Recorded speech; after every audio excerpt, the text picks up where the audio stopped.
In the year 2061, when Japan had collapsed due to economic policies and an aging population, Japan had become a fat piece of meat for capitalist countries. They scrambled and tore each other apart to seize control of Japan. Humanoid weapons called Ami were brought into the war. Japan's situation became worse than ever. This is Shiba. He and his group of friends had found the remains of an Ami. The group quickly took anything still usable and then left. They discussed how to use the parts for various purposes. But Shiba, who had taken the most, did not reveal anything. After that, Shiba was dropped off in front of his house. Just as the group heard about a scuffle between some Japanese people and foreign soldiers, Shiba didn't care and walked into the house. Because in this era, being born Japanese was no different from being Jewish. They were looked down on. And even with talent or money, it was still difficult to find a job. Shiba asked himself what the point of living was. Feeling disheartened, Shiba went up the mountain again to look for something. This time, he went alone without inviting the other three, because he didn't know their names or where they lived. He only knew them through a group of robot enthusiasts. For him, having a relationship like that was good enough. Shiba then went to retrieve the parts from the Ami he had hidden earlier. He wandered around until evening before going home. At that moment, he heard someone crying for help, curious and afraid. Shiba pulled out his military shovel and slowly approached the source of the sound. Behind the leaves was a box. It made a sound and introduced itself as Guy, an artificial intelligence with its own consciousness and life. Shiba didn't want to get involved in trouble, so he was about to leave. But Guy guessed his thoughts, scolded him, and even knew that he had hidden the communicator from the Ami. Guy begged Shiba to save it because its battery was running low. Then it suddenly told him to run because someone was coming. A military vehicle then approached. They found Shiba and questioned what he was doing at this hour. Shiba calmly replied that he was camping. They didn't believe him, since this was a site where an Ami had fallen after a battle, and they had detected equipment theft. Two soldiers asked to check Shiba's ID. He was an orphan living off his inheritance and government support. Even with a clean record, they still pinned him down and checked his backpack. When they found nothing, they let him go. Once things settled, Shiba returned to get Guy and brought it to an abandoned factory. This place had already been secretly claimed by him, and behind the security door was an Ami. He began charging Guy's battery. The AI was curious. Had he assembled the Ami alone? He told the story of how he had discovered the factory, like it was some kind of ruin. When he went inside to check, the tools were still there. It had taken Shiba quite a bit of time to unlock the secret room, and when he opened it, the Ami was already lying inside. However, the thing had a strange structure as it was missing the central control device. Shiba had been studying it up until now. It was the only joy he had left in this fragmented world. Guy expressed admiration for Shiba's passion. Suddenly, it asked a question that Shiba had never thought of before. What would he do after the Ami was up and running? He remained silent in response to that silence. Guy said it was fine even if he did it just out of interest, because back during the border wars, people still bought drinks and popcorn just to watch two robots fight. It was all for their personal interests and enjoyment. Shiba cut him off. He activated a signal jammer before leaving Guy to charge there. When the door closed, Guy began to act. It scanned the entire factory and controlled the machines to start preparing something. It had been 3 days since Shiba had left. The continuous rain made him very anxious. He was afraid that Guy would drain all the electricity in the factory. The next day, the military caught Shiba's group of friends while they were trying to modify a vehicle using Ami parts. The commander considered all three to be terrorists and presented a photo of Shiba, demanding they provide information if they didn't want to die. Meanwhile, while Shiba was repairing his headphones, Guy picked up the signal and urged him to run from the house just as the soldiers stormed in. Not seeing him, they immediately started checking the nearby security cameras. Shiba ran to the factory and saw that the Ami had been completed by Guy, but he wasn't allowed to be surprised for long because the soldiers had arrived. Through the cameras, they saw 2 Oceanian mechas and Shiba's 3 friends had been taken hostage. The commander demanded Shiba come out, suspecting him of being part of a terrorist organization. The 3 tried to explain that they were just city boys who liked modifying vehicles, but he wouldn't listen and pointed his gun at them, forcing Shiba to come out. Shiba was about to do what he said, but Guy spoke up. Did he want to be captured and spend the rest of his life in prison, or would he resist and find a path through hardship? Accept being a fish trapped in a cage, or be a fish that leaps over the dragon gate and becomes a dragon? If he believed in it, then pilot this. Without hesitation, he chose to pilot the MI with Guy. When the commander didn't see any movement, he began firing. Shiba entered the MI and inserted Guy like a key. After a few seconds of analysis, the MI was identified as Kenbu. The retinal scan process began, and Shiba could now see everything outside. Guy appeared in a cuter form. After a bit of getting used to the cockpit, Shiba transformed the MI into humanoid mode. Following Guy's instructions, Kenbu charged outside. Surprising everyone, Shiba flew in and punched one MI, then grabbed it and threw it into the other one. However, the enemy still fired back, forcing him to retreat and take cover. They continued to unleash bullets, putting him in a tough spot. One enemy unit jumped from behind, forming a pincer attack on Kenbu. At this point, Guy told Shiba to use the finishing move. With blazing eyes, it demanded Shiba shout the name of the move as coolly as possible. As both enemy MIs charged in, Shiba shouted "Iron Cannon Blast" and used his weapon to pierce one unit. He quickly grabbed the one attacking from behind and smashed its arm into the other. This was the first time Shiba truly felt alive. Immediately after, a soldier took Shiba's 3 friends as hostages and demanded he surrender. Seeing this, Guy told Shiba that it had it covered. It then changed its tone and said that those 3 were just tools for Shiba, that he had used them to gather the parts to repair Kenbu. And now that it was complete, they were no longer useful. Guy even insulted the commander to his face, saying he had lost track of the real terrorists and instead arrested and punished innocent civilians. How shameful. After saying that, the 2 of them left. Following that bold provocation, the 2 now had to live in hiding like this. That night, Shiba stopped to inspect Kenbu. He checked his phone and saw he was now wanted for terrorism. But being too hungry, he didn't care. Shiba asked what they needed to do next. Guy said they had to cross the Seto Inland Sea and head to Okayama. That area was outside the control of the Oceanian military, so they would attract less attention. But even if they were still pursued, they would just live in exile. That sounded reasonable. So Shiba took a nap to regain strength. The next morning, Shiba had to camouflage Kenbu because earlier Guy had informed him that it needed to rest after processing a massive amount of information in one day. It needed sleep to avoid overloading. Once the camouflage was done, Shiba went to find something to eat because he hadn't eaten anything since yesterday. He approached a garden full of vegetables and thought to himself that since he was already being hunted like a criminal, committing a little more crime wouldn't matter. So he went to the garden and picked a tomato. Just as he was about to take a bite, the owner of the garden showed up, holding a sickle, scaring Shiba into bowing deeply and apologizing. The owner looked at him silently, then said if Shiba helped him, he'd give him food. After that, under the kind farmer's guidance, Shiba harvested many kinds of vegetables. By noon, he got to eat cool tomatoes that had been soaked in a stream. After eating, the farmer asked him to help plant seeds. They worked until the afternoon, but Shiba didn't feel tired. In fact, he felt happy with these new experiences. It made sense, since he had always lived in the city, so experiences like these were very precious. The farmer, having seen it all, invited Shiba to his home. His wife came out to greet him, and the farmer asked her to prepare a meal for their guest. She happily agreed and told Shiba to take a bath first. After bathing, he was treated to a grand meal by the couple. Shiba didn't hold back and began eating. When he took the first bite, his tears fell unconsciously because it was completely different from the taste of fast food he always ate. It made Shiba feel genuinely happy. After finishing the meal, Shiba drank tea to rinse his mouth. At that moment, the TV broadcasted a wanted notice for Shiba, and in his speechless confusion, the old man said that he once had a son. But unfortunately, he died while participating in the border war. The 2 of them had promised each other to go fishing together when he returned, but it seemed that would never happen. That boat had been left unused until now. The old man said that if Shiba needed it, he would give it to him. He knew clearly that Shiba wasn't a terrorist, because no terrorist would bow down and apologize so meekly in the field after getting caught stealing food. On the contrary, Shiba even helped him tend the garden. The old man said that in such chaotic times, one must not lose faith in people, so he would give Shiba that trust. He also assured him that as long as Shiba stayed here, nothing would happen to him. Emotions surged in Shiba upon hearing those words. He kept thanking them to dispel the awkward feeling. The old woman said she'd go check if Shiba's laundry was done. Shiba offered to help, and just then the doorbell rang. The old man told Shiba to hide, then stepped out to meet the town's police chief, who had come to check if any terrorists were hiding here. The old man, with a determined gaze, firmly stated that there was no one here. Still, the officer spotted Shiba's shoes.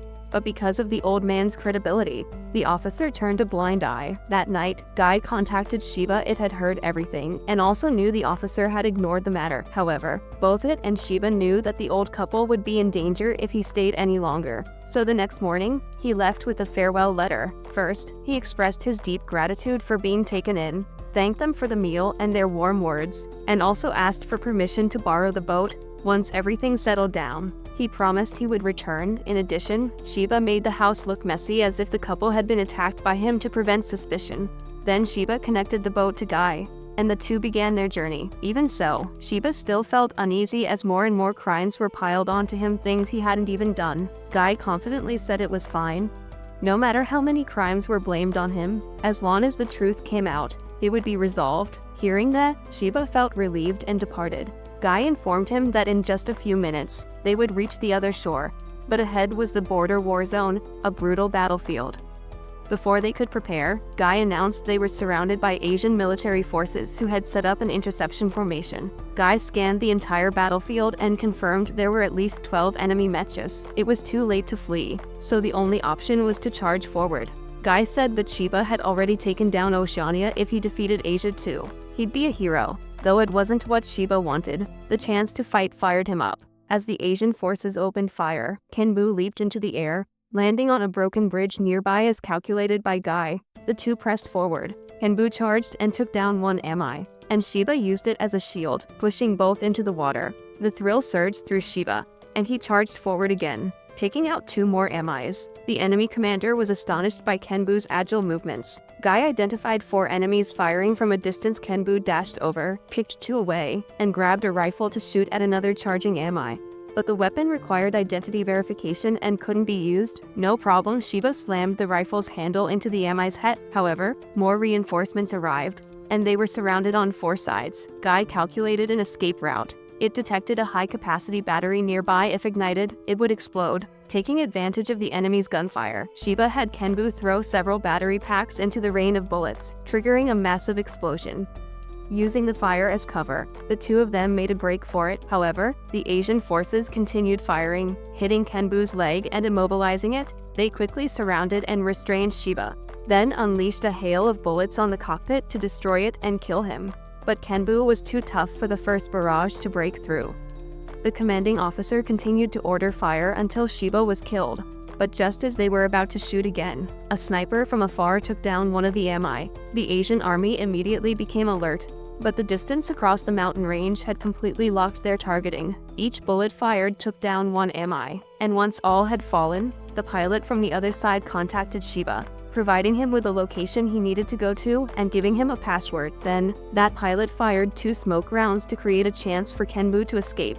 These were special interference smokes, making it impossible for the Asian army to track Shiba's position. After that, Shiba met his rescuer, thanked him, and introduced himself. Also introducing Guy, however, Guy showed irritation upon seeing that there was another AI similar to it here. The other pilot's AI also greeted them. The 4 then boarded a transport vehicle and departed. The other AI introduced itself as K, and the pilot was Gashin. Guy began scanning the surroundings to determine where they were going, and K explained that this road was built before the border war. It was a leftover from a highway project, privately funded and constructed in secret, so the enemy wouldn't know about it, and they could travel safely. Then it was Shiba's turn to ask who Gashin was, with a curt and reserved demeanor. Gashin explained that the Japanese were piloting AIMA and forming their own army with the aim of restoring Japan. Gashin called their organization Yatagarasu. Guy remarked that Shiba had encountered real terrorists. Shiba was then taken to Yada's camp, where he met the maintenance workers. Though they called him weak and effeminate, they still agreed to repair Kenbu. Then another person arrived, introducing herself as Risa. She led him to meet the captain of Yada's 2nd unit, Kumai. After a brief introduction, Kumai asked Shiba a few questions that sounded like an interrogation, asking whether he had comrades or assembled Kenbu himself, and even asking if Guy was programmed by Shiba. Although a bit taken aback by these questions, Shiba calmly answered. He found Kenbu already assembled and just set it up and repaired it, not even knowing if it would work. As for Guy, he found it in the forest, and it happened to activate when he inserted it. After some discussion, Kumai declared that Kenbu was Yada's property. It had a pair of sibling units designed based on the concept from an Amaim Johan, currently operated by Gashin. Kamui added that the reason Shiba couldn't activate it the first time he saw it was due to a missing part, which was supposed to be delivered to Kenbu, but the pilot and AI transporting it were attacked, resulting in Kenbu remaining dormant until Shiba came along. After all that, Guy angrily asked if Yada was planning to take Kenbu back. However, Kamui said that would be too unfair to Shiba, so the second unit captain offered him a better deal: join them. They weren't terrorists like the news claimed. They were a revolutionary army, not extreme in their actions, thus not terrorists. Moreover, since Shiba could repair and fight with Kenbu, they saw him as a good fit. Shiba hesitated, knowing that joining them would mean he'd have to kill people. Gashin got angry, saying Kenbu wasn't a toy, it was a weapon of war. He then showed Shiba a video of many Japanese civilians being massacred, and pointed out that Shiba held in his hands the power to save them, yet still hesitated like a coward. Seeing Shiba's unconvincing face made Gashin storm out in anger. Kamui asked Shiba to forgive him, explaining that Gashin's father had once had the determination to restore Japan, but he died before fulfilling that goal. Gashin's rough attitude came from his desire to realize his father's will as soon as possible. Returning to Shiba's decision, Kamui said it was fine. Even if he refused, they could help him regain his citizenship, return to a normal life, live under a different name and identity, in exchange for returning Kenbu. After hearing all the terms, Shiba went silent, then said he would think it over. He went outside and sat alone. At that moment, Risa came to talk with him. Shiba asked why she had joined the Revolutionary Army. She told him that she once had a family, but they all died in a traffic accident, and the vehicle responsible was a military transport from the Asian army. Thanks to diplomatic immunity, they were declared innocent and even reversed the blame onto her family for causing damage to the military. Demanding compensation, thinking back on it still fills her with resentment, and she's certain that there are plenty of people in Japan who feel the same way. That's why she joined the movement to revive Japan, and so did everyone here. But Shiba had no such reason to join. His parents died of illness, unrelated to the military. At first, he thought assembling Kenbu was just a hobby. But when fighting alongside Kenbu and Guy, the feeling of metal clashing made his body surge with excitement. However, when he faced death up close, he was overwhelmed with fear and withdrew into himself. When recalling that moment, then, a gentle touch of reassurance came from Risa. She honestly admitted that she had been sent to persuade him to join Yada.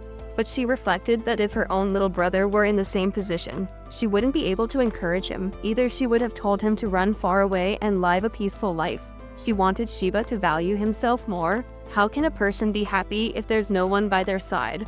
Remembering everything he had been through and the elderly couple, he finally made his decision. That night, Humai reported that headquarters had informed them the Asian military had increased security after they rescued Kenbu, so they would temporarily halt the plan to cut off enemy supply lines and return to headquarters. As for Shiba, Risa wasn't sure if he would join, while Gashi remained annoyed at his weakness. The next day, Gashi woke him up for training. He showed Shiba the list of drills they had to complete that day, and didn't give him a chance to refuse. He just started the session, forcing Shiba to follow along. Meanwhile, Guy was being shown the accessories that would be equipped on Kenbu by Risa. That afternoon, Shiba was exhausted from training, and Gashi told him that this was only the beginning before leaving.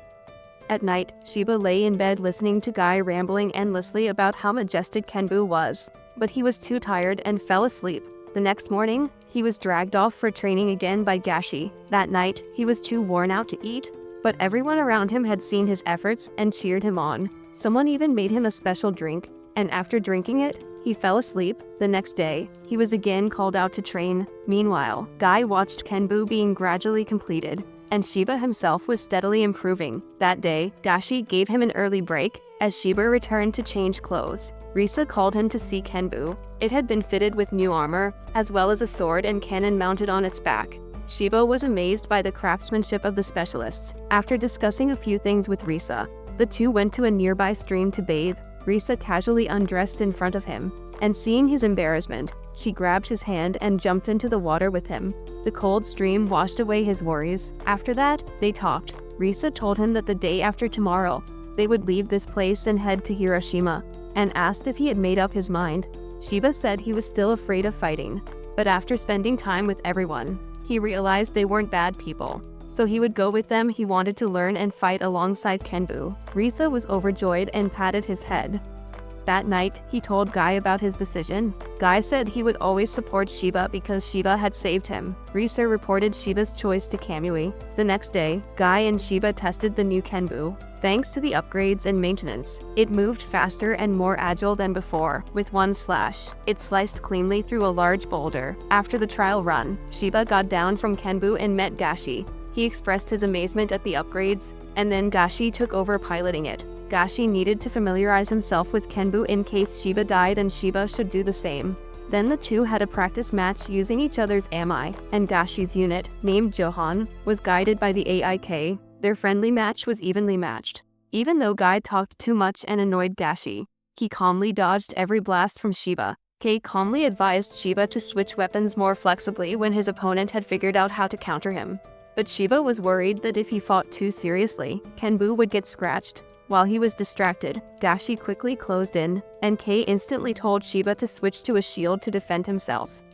Right after that, he pulled out a short dagger and struck away Kenbu's weapon, then pointed his gun at it. But Gashi managed to grab another weapon and slashed Johan's shoulder. The result of the battle was a draw, and Gashi also acknowledged Shiba as a pilot. At that exact moment, the camp was attacked again. They were being approached by a black Ami. It targeted the transport vehicles carrying AMA parts and began smashing them. Once finished, it turned its attention to the rebel forces. Just as its massive arm was about to strike down, Kenbu blocked it, and the two began fighting. Guy took note of the AMA's arm, which was emitting heat. There was no data available on this thing, so they had to be extremely cautious. At the right moment, Sister Risa arrived to assist. She had only managed to fire a few shots before the Ami instantly teleported in front of her and killed her with a single blow. Her sudden death left Shiba in shock and unable to react. Guy called for him to return immediately to avoid another strike from the black Ami. Kamui contacted them, asking both of them to buy time so he could evacuate everyone. Meanwhile, Gashi, upon realizing that this was the Ami that had killed his father, launched an attack despite Kei's attempts to stop him. At the same time, his memories surged back on that day. Gashi had asked his father to let him pilot Johan instead of the training match. His father had agreed since there was no sign of danger. But shortly after he left, an emergency alert came in saying that a black Ami had attacked his father's team. When Gashi ran to find him, he saw that the Ami had already killed his father. Gashi, filled with rage, swore to avenge his father. Kei told him to calm down because his vitals were unstable, and that he wouldn't be able to control Johan properly. The black Ami swung its weapon at Gashi, and Kenbu quickly rushed in to save him. However, Gashin was still in an unstable emotional state and told Shiba to get lost. At this moment, Kamui contacted him and urged him to cooperate to defeat the Ami. If both of them lost, everyone here would die. Kei also tried to calm him down to stabilize his vitals. The problem was that both eyes, Guy and Kei, had no data at all on this Ami to formulate a combat strategy. The only information they had was that this Ami attacked every location it passed. Both the Asian and North American armies had taken heavy damage from it. They called it Ghost. Ghost launched the first attack with a powerful lightning-fast strike that pushed Kenbu back, followed by a combo of continuous blows against Shiba. Gashi provided cover fire. Ghost jumped backward and used a weapon from the rebel army to attack.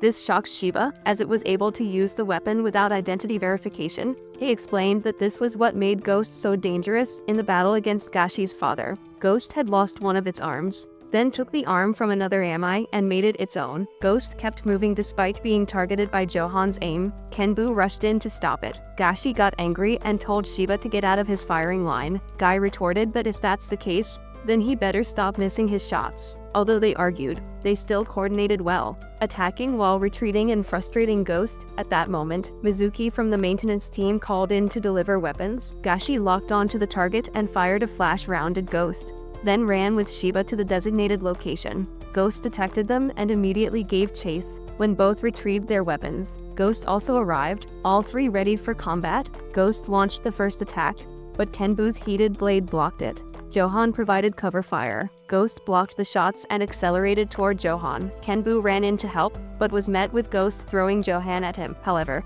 Guy had anticipated this and leapt high into the air. Kenbu switched to a firearm and fired downward. As Ghost blocked with its arm, Shiba had already reached it, severing one arm and pinning it down with a stab to the leg.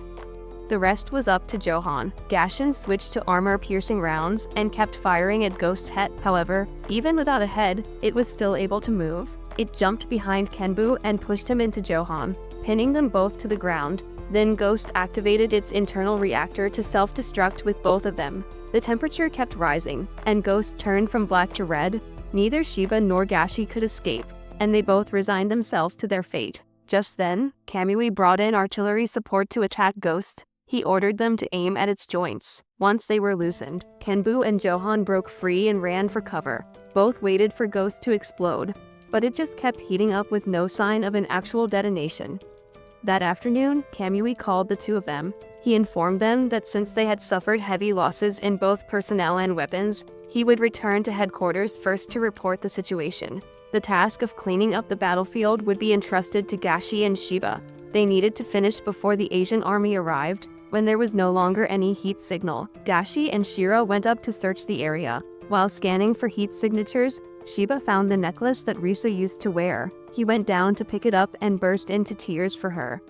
That night, just as Gashi had predicted, the Asian army arrived, especially that red-haired man. He had the ability to simulate an entire battle just by looking at its traces. He was surprised by Shira's progress in combat and became even more eager to meet him after sensing that he had defeated Ghost. Shira was still devastated over Risa's death, and Gashi could understand because he had been through it before. The red-haired man from the Asian military had gathered information about all free MI units and recreated them.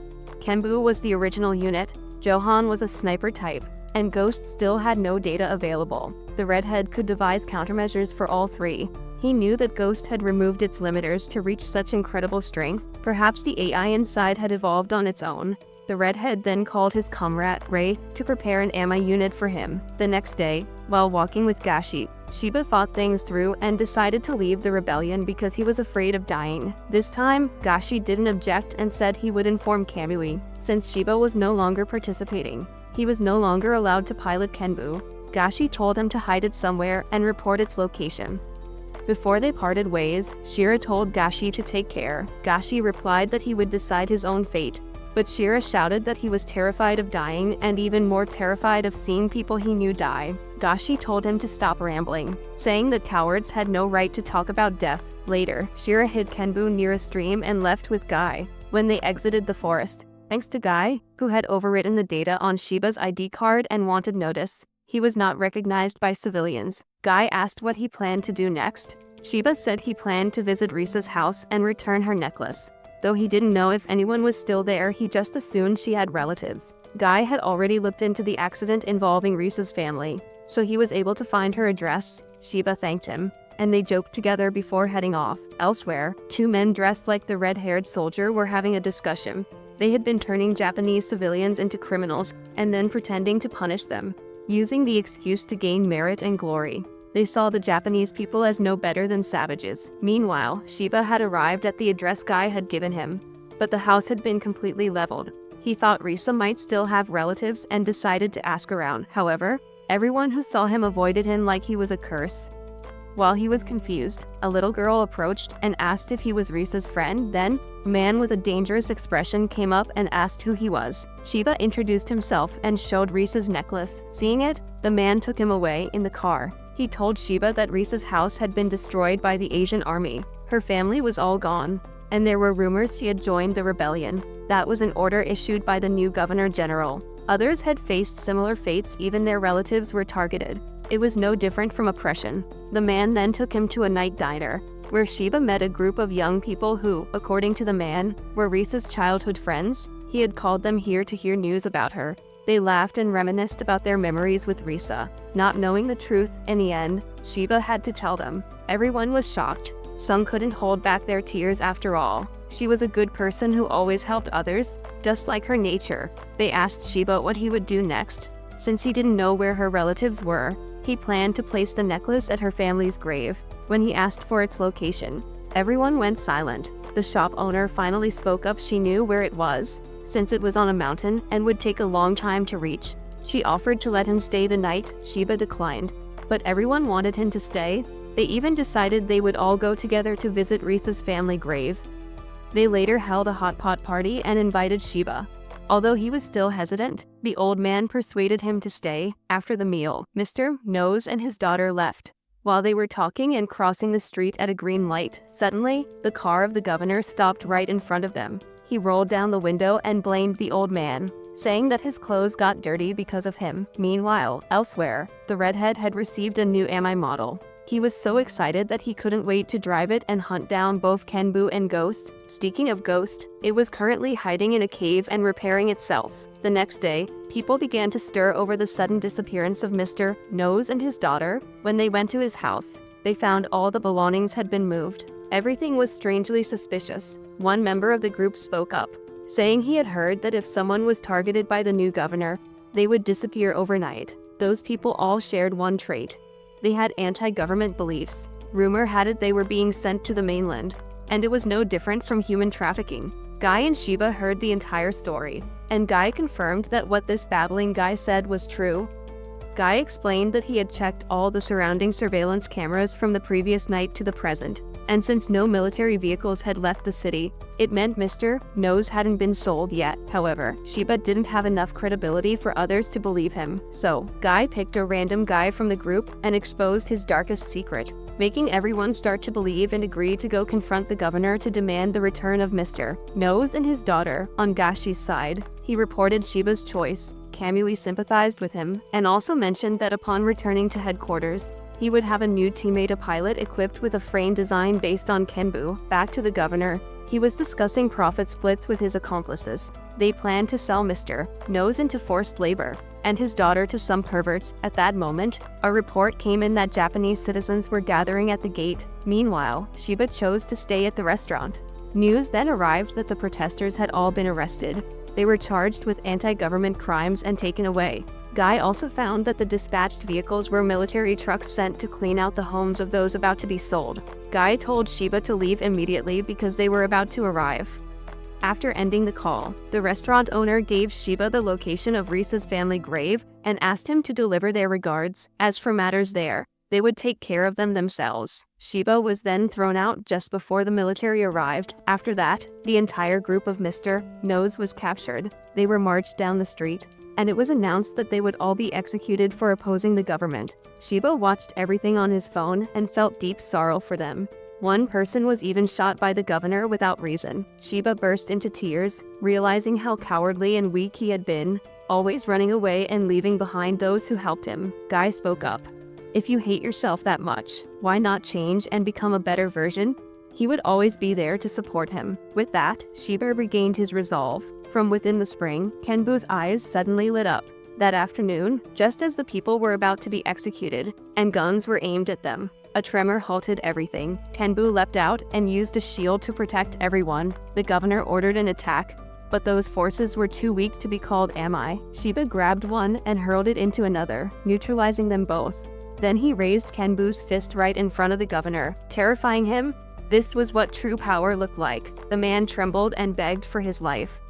Then, Guy broadcasted the governor's illegal human trafficking operation to the entire world. The redhead laughed out loud, exclaiming, "Bravo!" Over and over, Shiba warned the governor that if he ever touched another Japanese person again, he would visit his home every night. With that, he left, and Mr. Nose and his daughter were also freed by the people. Early the next morning, Shiba arrived where Gashi was waiting. He also left Risa's keepsake at her family's grave, long ago, in a pottery village. Little Shin followed her grandfather in making wonderful ceramic works. Under his hands, everything became refined and exquisite.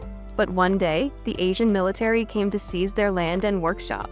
They did not allow her family to refuse. Her grandfather could only watch as the workshop he had built his whole life was destroyed. From that day on, he never made pottery again.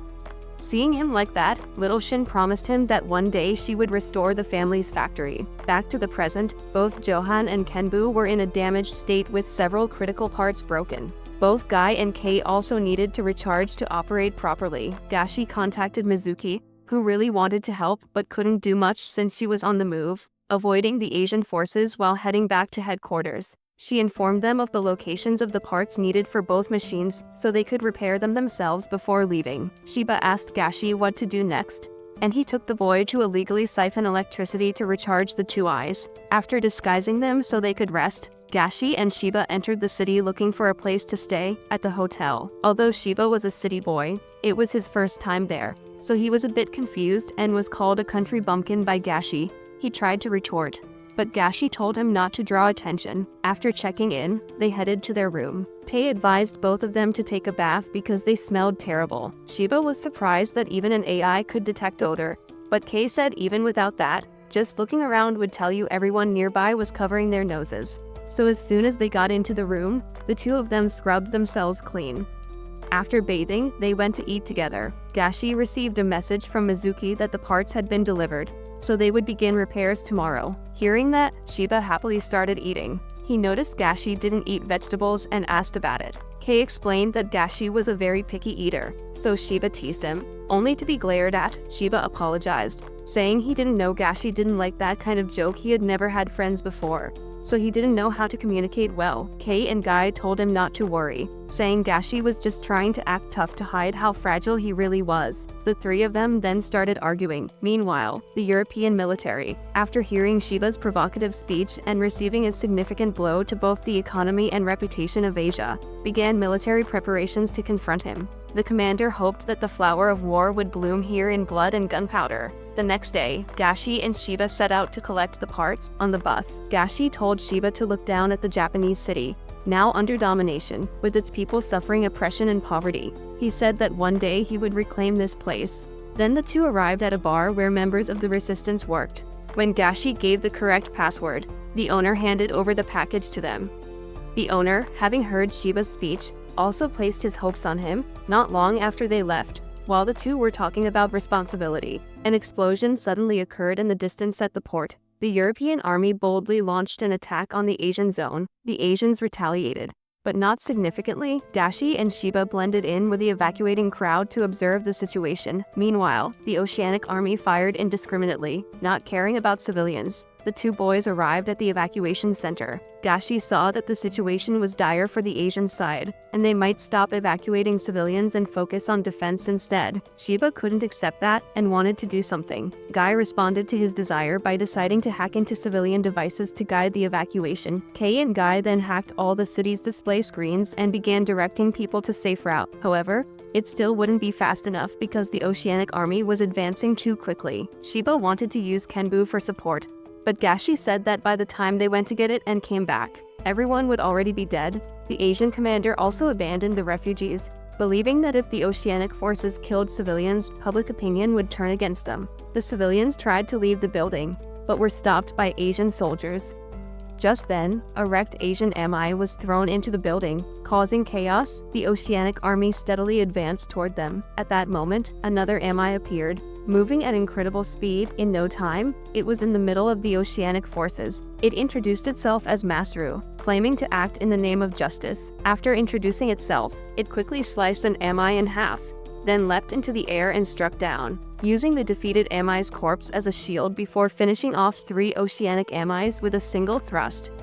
Then Masaru turned to the Asian forces and took down 3 enemies in one sweep, to the astonishment of both commanders. Masaru jumped incredibly high and flew straight toward an Ami artillery unit, taking it down. After that, he flew all over the city, killing any Ami he saw. The maps of both sides lit up entirely in red dots, signaling that their units were being annihilated, with losses reaching 70%. The Oceanic forces were forced to retreat. Shiba and Gashi were left dumbfounded as they witnessed the scene. Their mouths agape just as Guy announced that this was their new teammate. Having received the summon notice, the two quickly left. In a forest during the late afternoon, Gashi and Shiba ventured deeper in and found Masaru. Shiba greeted first, but the AI on the other side abruptly cut him off. It introduced itself as Angelo with an arrogant tone, expressing its disdain for male pilots, and even demanding the two bow their heads in thanks for being saved by it. After berating Gashi and Shiba for a while, it finally revealed that the princess and her pilot would be their new teammates, and that pilot was Shin. She descended from the sub-commander unit without a word, then suddenly broke down crying. Afterwards, all 3 were transported to a nearby Yada base. Shin was the first to apologize for greeting them with tears. She introduced herself and chatted with Shiba, while Gashi remained cold and gruff, saying little. According to Shinmi, that morning's battle was her first real combat experience. Initially, she was just a maintenance worker for Yada, until Angelo suddenly appeared and told her to become a pilot, and she agreed right away. Angelo was very confident in its ability to judge people, though Guy and Kay teased that Angelo was just into girls. The three of them then started joking and goofing around, giving Gashi a major headache. Meanwhile, the red-haired man named Hardy and his friend arrived to meet their commander. The commander had summoned them because they had located the position of Ghost. It was now confirmed that Ghost was an unmanned machine with an AI featuring independent thinking. The one behind it remained a mystery. Ghost had already taken down forces from North America, Asia, Eurasia, and Oceania. High-ranking officials were desperate to possess Ghost to gain an advantage in the war. Hardy's superior ordered them to find it and, if possible, destroy Ghost to prevent it from falling into another nation's hands. With the work matter settled, the superior moved on to a personal topic. He turned out to be Hardy's adoptive father. He asked his son to come home during the holidays since his mother missed him very much. Hardy agreed and left, however. While in the car, his friend knew well that Hardy would likely bury himself in work during the holidays. Hardy just had too many things he needed to accomplish. Afterward, Hardy dropped by his favorite bakery. The shop owner even gave him extra, knowing that the North American alliance was trying to restore Japan. Despite the efforts, the reality was that command still belonged to the North American military. Even if Japan regained autonomy, its leadership would still be under North America. Eventually, the entire country might become a colony. Hardy didn't want the people to rely on other nations. They had to rise up and reclaim what belonged to them. After eating the pastries, the two continued on their way. Hardy opened up not that he didn't want to go home, but because he was adopted, and so were the other kids in the household. He couldn't fit in with them. He could hardly find anything that excited him until his father brought him into the military environment. The first time he saw an Amaim, he knew the military was his path. By the time he finished his story, the two had arrived at their mission area. Back to Shiba's group, they had arrived at a luxury hotel to rest. Only now did Shiba raise the question of why their three Amais were so different from the ones in the military. Angelo explained that there was a company called Brenzon, which supported resistance groups from Japan. Officially, its headquarters were in Europe, but it was just a shell company. No one knew if the company had any sinister goals, but so far, everything was fine. As for eyes like them, they were configured by an external agency called iLES, short for Intelligence Learning System, an autonomous learning system. Guy seemed to be a special case.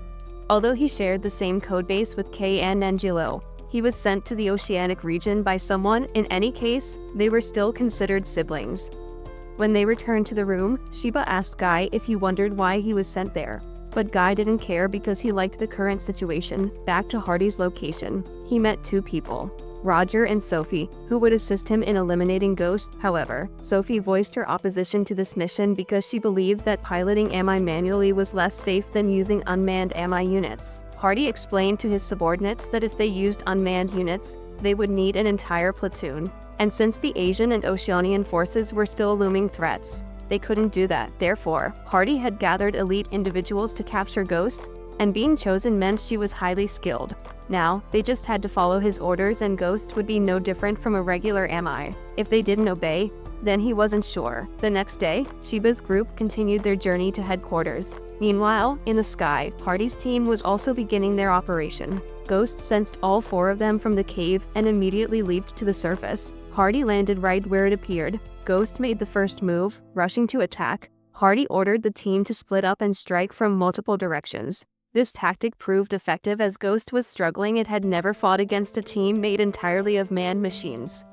They needed to destroy it before Ghost adapted to this new combat style. However, it was too late. Ghost focused solely on Hardy's teammate, forcing Hardy to retreat in difficulty. When Roger tried to help, Ghost intercepted the attack and threw Hardy's friend at him. The military fired missiles from the outside, but Ghost emitted a jamming signal that diverted their trajectory. Roger continued attacking and was caught by Ghost. A third arm sprouted from Ghost's back. The black man was forced to sacrifice one arm to escape.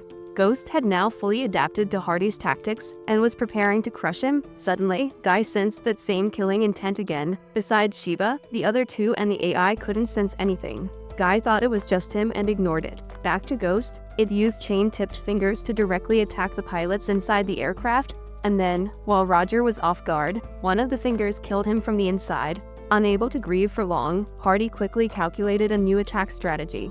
He and the other two charged in. Sophie and the other teammate advanced ahead to distract Ghost. but both were bound by threads it had laid underground. Despite this, Hardy kept advancing. When Ghost fired, he dodged by leaning his body, and then leapt backward to shoot at its arm joints. But it blocked the shot and tried to counterattack. Suddenly, a bullet dislocated its leg joint. It came from Roger. Though he had died, the AI was still active and completed the mission. Hardy then finished it with a bullet straight through its chest. It collapsed, however, just seconds later. It escaped with a military aircraft. Hardy, furious, swore he would kill it. As for Shiba's group, they arrived at headquarters and met Yudu, the representative of Yada. He was glad the three arrived safely, but said there was already work waiting for them. Someone wanted to meet them. A mediator between the Brenzon company and their organization. He introduced himself as Gobel. Gobel proposed a business partnership based on war. Everyone sat down to talk. Gobel cheerfully expressed his desire for long-term cooperation so long as there was war. His company would have business. He was also generous with funding when needed. Furthermore, Gobel brought many new upgrades for Amai. He then led them to see a pair of armored grenade launchers for Johan and many other items for Kenbu and Masaru. Later, Yudu received a call and took Shiba's group with him. They arrived at a village deep in the forest. Then the whole group entered the house of a man named Yuuji, a longtime real estate agent who was currently living temporarily in this village. He showed them his family genealogy data. Currently, 9 people live there. But a week ago, they had lost access to electricity and water. While they were listening, a little girl suddenly ran over and hugged Dashi, calling him Dad. Surprising everyone, Yuuji asked for their understanding, saying the girl had lost her father at a young age. Back to the main issue currently, the villagers are struggling to get through each day after the water and electricity outage. Adu asked why everyone still chose to stay here instead of leaving. The man explained that their town had gone through war, and they had moved to a refugee area. But that place was also shut down, so they were forced to return home. Others shared similar experiences. They wandered until they ended up in this remote village. Though life here was hard, the war wouldn't reach this place. They traded comfort for safety. After hearing that, Adu said his group would help them as much as possible. That evening, everyone set up camp to stay. Shiba expressed his admiration for Adu's kindness. Gashi said Yada was not just a rebel force, they also helped fellow citizens in need. What was truly needed to rebuild the country was to earn the people's trust. The next day, it started raining. Everyone gathered to discuss how to resolve the village's problems, to ensure the villagers' living conditions. They needed to fix the water, electricity, and food issues. Kanui suggested drilling a well, building a water wheel to generate electricity, and cultivating farmland. Everyone started working. Shiba and a few others went to loot machinery from old cars. Meanwhile, Adu asked Gobel to sponsor a few items. Gobel agreed, since it still made money. Everyone worked busily. Some built houses, some dug the well, and some worked the farmland. By the afternoon, they all sat down to eat together. Watching the children smile gave Shiba peace of mind. The next day, everyone resumed their work. While stacking wood, Shiba was called by Shin to go somewhere. The two went to a tent up in the mountains, where there was a kiln. She wanted to repair it. If successful, they could make bread, pizza, and even pottery. Shin also shared that her family had a pottery tradition. Hearing that, Shiba offered to help her. The two began restoring the kiln. While working, 2 children came by. Curious, so Shin invited them to join, day by day. As everyone progressed with their own work, Shiba's group also finished restoring the kiln. They tested it. With Shin's guidance, Shiba and the 2 kids made many items like cups and plates. They only needed to fire and glaze them, and they'd be ready to use. Meanwhile, Gashi's side had received the necessary equipment, and all that was left was for the well to bring up water. The water wheel also started spinning to generate electricity. However, Guy said this alone wouldn't be enough for everyone's needs. Gashi's team also faced a problem. They hit a hard rock layer. Kei scanned the area and estimated the rock was 2 meters thick, which would be difficult to break through. But if they could manage, Angelo said water would come out about 100 liters a day, enough for the villagers. Mizuka proposed a method to handle it. Over the next few days, everyone kept working. The water wheel was upgraded to generate more electricity, but Guy still only rated the power supply as barely enough. Then Kei called the 2 over to the well. Mizuka had designed a device that combined a laser with a piercing rod. First, they would use the laser to melt through the rock, then shoot the rod to break it. Since the idea was Guy's, she forced Shiba to do it, saying if he didn't, she'd be mad. With no other choice, he stepped up. Under guidance from the 3 eyes, Shiba aimed the lasers into position. Now all that was left was to pull the lever. but Guy said he had to shout the skill name first. Humoring her, Shiba yelled, "Ultra Drill Breaker," and pulled the lever. Soon after, water from the underground spring started gushing out.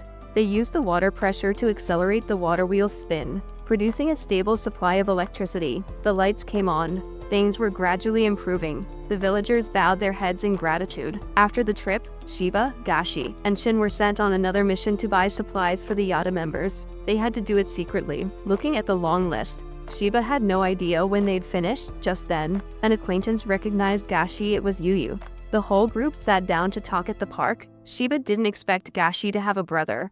This was also the first time he had seen him smile like that.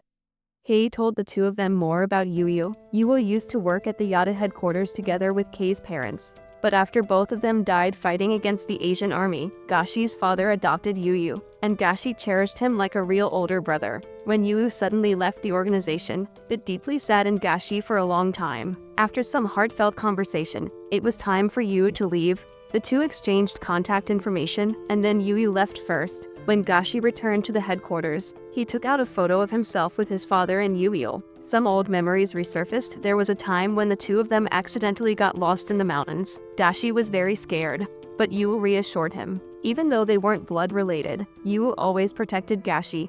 Those were memories Gashi could never forget. The next day, Shiba's team tested new equipment. While checking that everything was in order, Gashi received a message from Yuyu. He was overjoyed, that is, until Yuyu invited both Shiba and Shin as well. Yuyu brought all three of them to the Japanese city he had established. Everyone living there was Japanese. There wasn't a single person from the Asian Cooperative's territory.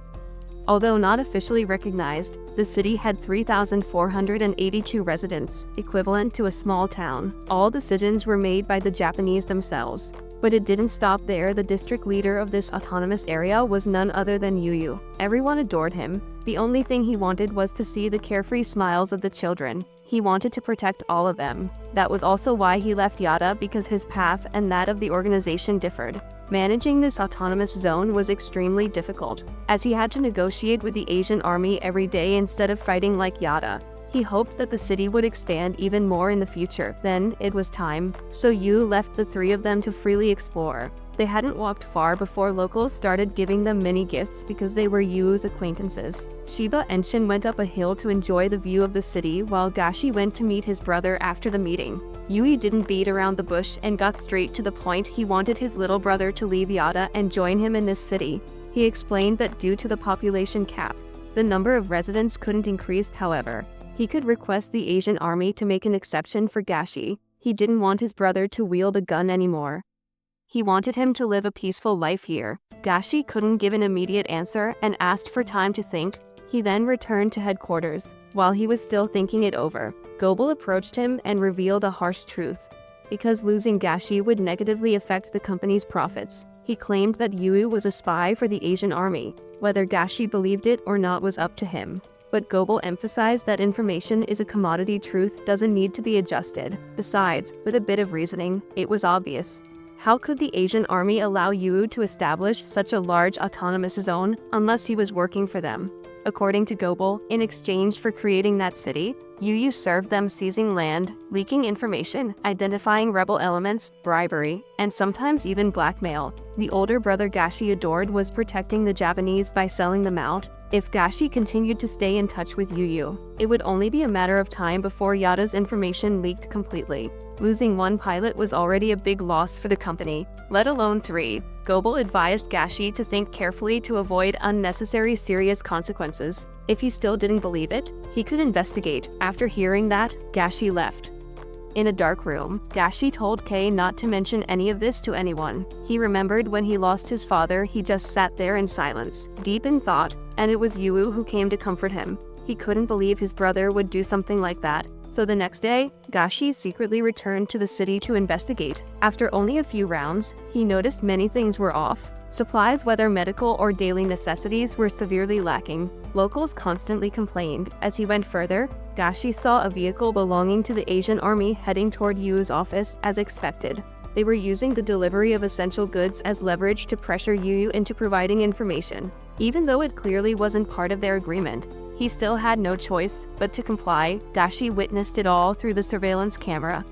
After the Asian forces withdrew, Yu thought for a moment and then called Gashi. The two of them met outside the autonomous zone and headed to headquarters. There, Yu met Kamui and Adu. He revealed everything, how he had cooperated with the Asian forces to establish the autonomous zone, and how they were trying to extract information from him to plan the annihilation of Yada. He suspected that Asia might use the autonomous zone as a base, so he advised them to withdraw their troops from the area. After revealing everything, Yui returned before the Asians could grow suspicious. He declined Adu's invitation to stay, but unexpectedly, Yu's car wouldn't start. The maintenance crew checked and said it would take a full day to fix, so they suggested Yu spend the night there. With that, he no longer held back. In the dead of night, when everyone was fast asleep, Yui secretly copied Yada's data, but as he attempted to escape, Gashi intercepted him. The two brothers began to argue. Yui wanted to protect his people, unwilling to see them die, while Gashi couldn't afford to sacrifice his own organization. The argument escalated until Yu turned to leave. Gashi pointed a gun at his brother, but couldn't bring himself to pull the trigger. In the following days, the three pilots drifted across the sea to meet Tauhoku, a rebel organization similar to theirs. The three pilots took a different route from Adu and Kumai. The day before, they had discussed their movement plans with Gotoubun. He told them they might meet the Tauhoku group, who were also working to revive Japan, but were currently being hunted down by the Asian European forces. Soon after, they spotted their destination, the island where the Tauhoku group was hiding. At that moment, the island was under attack by the Asian European army. The defenders were desperately fighting back, but the enemy was using MI units to suppress them. Just in time, Shiba's group arrived to support. Gashi sniped enemies from afar, while Masaru and Kendo jumped into action, cutting down MI unit. However, the enemy was still too numerous, so Gashi deployed smoke bombs and ordered a retreat. Lieutenant Zelenoy, who was commanding this operation, witnessed everything, laughing gleefully. He said that next time, he would personally enter the battlefield. After escaping, they met Commander Kono, who thanked all three of them for their help. Shiba looked around and saw very few people, hardly enough to be called an organization. Kono explained that they used to have many members, but since Zelenoy took over operations, he had heavily invested in MI units to hunt down and exterminate the Tauhoku organization. Kono's next plan was to attack the eastern side of the island, where their allies were. In order to regroup, Guy said that to increase their chances of success, they needed to scout the surrounding area to understand the terrain. The three of them then split up for reconnaissance, each with an escort. When Shiba reached higher ground, he noticed strange beams of light. His escort explained they were enemy signal devices, deployed in large numbers. They didn't detect humans, only MI, and if a signal was turned off, it would trigger an enemy alert. Shiba observed them and thought he could make use of that. Meanwhile, Zelenoy was relaxing in a bath, enjoying himself before the battle. His secretary objected, questioning why he needed to personally appear when they already had victory in hand.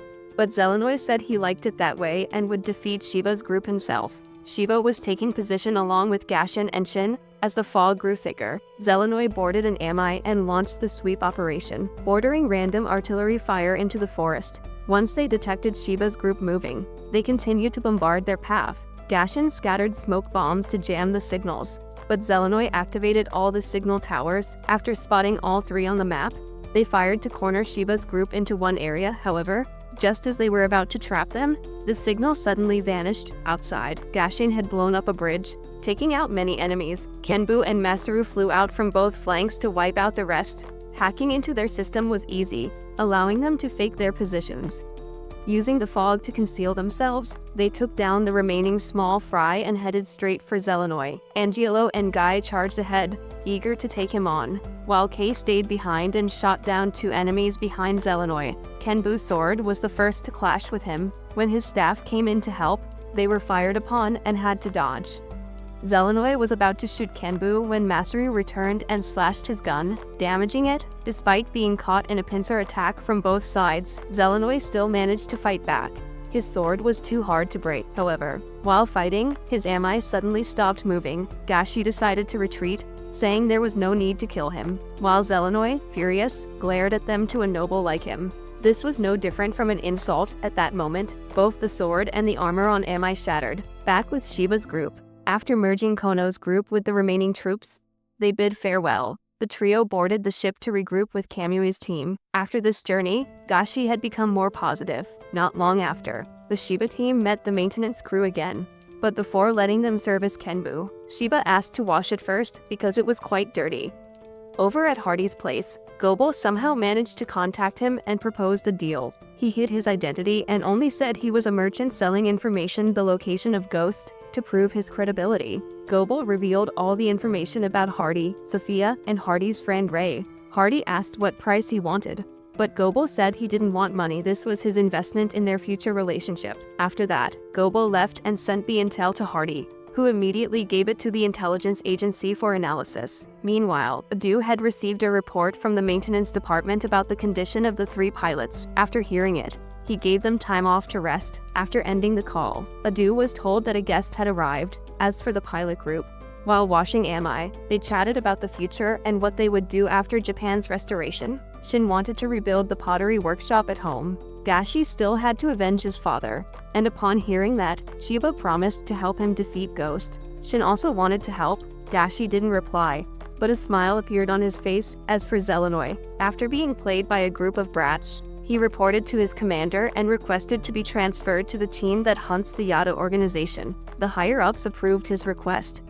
Meanwhile, Adu met Kamui again. Kamui showed Adu some photos of wounded Asian soldiers with unknown injuries, possibly attacked by another country's forces. Putting that aside, Adu showed Kamui a current map of Japan, which had been divided among 4 factions. If operations continued, the territory under Yada's control would expand. Officially, it belonged to the North American Alliance, but Japan retained autonomous control. There was something that excited Hardy during the entire time the 4 factions occupied Japan. They never fought each other to expand their territories, but that had changed recently. It was due to an enormous catalyst that caused massive upheaval, the original Amai, Kenbu more precisely, the self-evolving and learning AI inside Kenbu. Ghost had a similar AI, possibly even superior to Guy's. The more Hardy thought about it, the more he wanted to possess it. He decided to cooperate with Gobo since it was mutually beneficial. A moment later, intel from the intelligence agency came in. 90% credible Ghost was still within the Asian cooperative zone. Since it had adapted to their old strategies, Hardy needed a new approach to fight it. He asked Sophie from intelligence if they had tracked Shiba's group, but she said they had lost their trail long ago, and based on speculation, there were many possible directions they could have gone. After thinking for a while, Hardy invited Ray and Sophia out to get some fresh air. Meanwhile, after Shiba and Mizuru had finished maintaining Kenbu, Shiba, Shin, and Gashi disguised themselves to go shopping. Upon arriving at the market, the group split up to shop. Shiba was a bit overwhelmed by the crowds and accidentally bumped into Hardy. Shiba apologized and quickly walked away, but Hardy recognized his voice from earlier and had Ray follow and compare it. After finishing their shopping in the afternoon, Mizuru showed up and invited the group to relax in the hot springs. At the bathhouse, they separated into male and female sections. Unexpectedly, Shiba ran into Hardy again. Without beating around the bush, Hardy revealed he was with the North American forces and explained his mission to capture Ghost, which he had failed. He then disclosed Ghost's current location, which struck a nerve with Gashi. Without letting them ask questions, Hardy left with Ray. On the women's side, Sophie also informed them of the same thing. That night, Ghost attacked the Asian army base again, causing heavy damage. The next day, Shiba's team informed Adu of Ghost's location and about Hardy. Gashi, filled with a desire to avenge his father, wanted to go immediately, and Shiba was also willing to help. Needing to avenge Risa, however, Adu asked both of them to be patient until the information was verified. From that moment on, Gashi threw himself into training. After 2 days, the information was confirmed Ghost was in Okinoshima, where it had captured the Asian army's strongholds. The army had retreated to the mainland to establish defenses in case Ghost launched a land assault. Currently, Ghost was asleep for repairs, and Kei revealed that there were still Japanese civilians on Okinoshima, abandoned by the Asian army. Now, defeating Ghost was directly tied to protecting the Japanese people and homeland.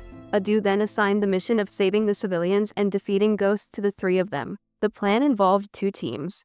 Team A would evacuate the civilians, while Team B, consisting of 3 pilots, would carry out a surprise attack on the place where Ghost was believed to be sleeping. After finalizing the plan, everyone split up to carry out their duties. In the following days, Team A worked to mobilize the island's civilians for evacuation, while Team B trained intensively for combat. Before long, the day of the operation arrived. That night, many boats sailed to Okinoshima. Team A landed and began evacuating civilians onto the boats, while Team B advanced toward Ghost's location. Meanwhile, Hardy sat back to reap the benefits. Ghost had already awakened and began hunting down remnants of the Asian army, destroying 2 Amai and targeting the commander who had once fought Shiba. Just then, the trio arrived and launched an attack, drawing it away. As expected, Ghost targeted Shin, knowing she was not yet used to its fighting style, and kept closing in on her. Kenbu rushed in to help, and Gashi ordered them to switch to strategy B. The 3 of them lured Ghost to an open area. Masaru flew overhead to support. Kenbu fought Ghost, but it had evolved to have 4 attacking arms, catching Shiba off guard and putting him at a disadvantage. Johan provided covering fire, drawing its attention toward both of them. Then Masaru fired an electric net to trap it. Johan attempted a finishing shot, but Ghost countered with wires from its feet, broke the net, grabbed Johan's head, and tried to crush it. Kenbu knocked its arm away, and Masaru fired another net to restrain it.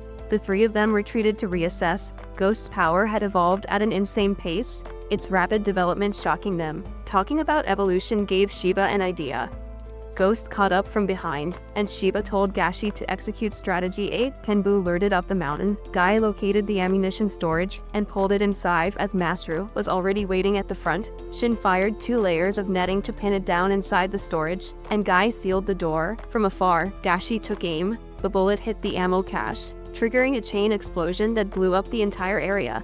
But before they could celebrate, Ghost stood motionless in the middle of the flame. Still, they didn't give up and charged again. However, Kenbu was punched away, as Masaru was tossed aside like a toy. Gashi called the 2 to fight together as they had trained. Hardy continued observing from afar. Whoever won, he would benefit. If Shiba won, the Ghost problem was solved.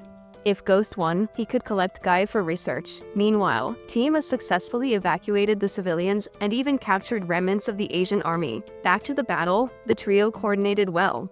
But even though it took damage, Ghost remained overwhelmingly strong. It flew in and destroyed Johan's rifle to stop his sniping. Guy suspected this was no longer just an autonomous AI, but piloted by someone. Despite their 3-on-1 fight, their winning odds were dropping fast.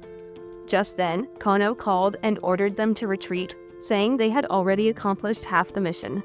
But Shiba refused, knowing Ghost would never let them go. He promised to return alive and asked his uncle not to worry. Hearing that, Kono agreed to send additional supplies. The trio resumed their assault. Ghost punched Kenbu away and slammed Masaru into the ground, then broke Masaru's arm and took Johan's leg. Shin barely managed to pull Gashi away, and the 2 successfully went into hiding. Kenbu was observing Ghost from a distance. They used a thermal camera and discovered that the energy source it used was located in its tail. This explained why it could take on all 3 of them without expending energy while they did, and that was its weakness. If it continued to maintain a high temperature without releasing internal heat, it would eventually overheat. The 3 then regrouped and shared energy with each other. Johan and Masaru transferred all of their energy to Kenbu so Shiba could take down Ghost. After that, Kenbu continued to fight Ghost, while the lieutenant and Johan got into attack positions. Shiba continued luring Ghost into the Asian military's Amai warehouse for an attack. It charged into the warehouse and then controlled the Amais to fire at Shiba, but Kenbu had already jumped out and detonated the warehouse. Of course, Ghost still stood tall. At this point, there was a notification that the 2 had reached their position. However, Kenbu was gradually losing ground. At this point, Guy had no choice but to break the limiter. This was the only way to defeat Ghost. Without hesitation, he agreed. Sure enough, after breaking the limiter, Kenbu became faster, and in an instant sliced off one of Ghost's arms. The 2 were now evenly matched. Kenbu lured Ghost into a burning area. Shiba and Guy coordinated to punch Ghost, giving it almost no chance to counter. When he destroyed another one of its arms, that was when the lieutenant jumped down and decapitated Ghost, and Johan destroyed its energy tail from a distance. Ghost collapsed, and Kenbu flew in to deliver the finishing blow, but the sword broke, and Kenbu's entire system overloaded. At the same time, Ghost had also overheated and was emitting heat. In just a few minutes, it would explode from excessive heat. However, Ghost dashed into the ocean to cool down. Preventing the explosion, Kenbu stood in its way, determined to die with it if necessary, unwilling to let something like what happened to Risa occur again. And to avenge Gashi's father, Shiba decided to sacrifice himself. He would die to protect everyone he loved. In those final moments, Shiba and Guy had one last conversation. No matter what, the 2 of them would go together to the ends of the earth. After saying that, Guy lost connection. Shiba thanked him for showing him that the world still held many beautiful things. Then both of them exploded along with Ghost. Tima had successfully evacuated the civilians. The atmosphere turned gloomy upon receiving a report that a pilot had lost signal. Adu was notified. When they went to check, there was nothing left. But they couldn't grieve for long, as there were still missions to complete. Shin and Dashi said goodbye to Shiba and moved on. Meanwhile, Hardy recovered a few fragments of Ghost. Even more shocking was that its AI remained intact. Part 1 of the anime ends here. Farewell.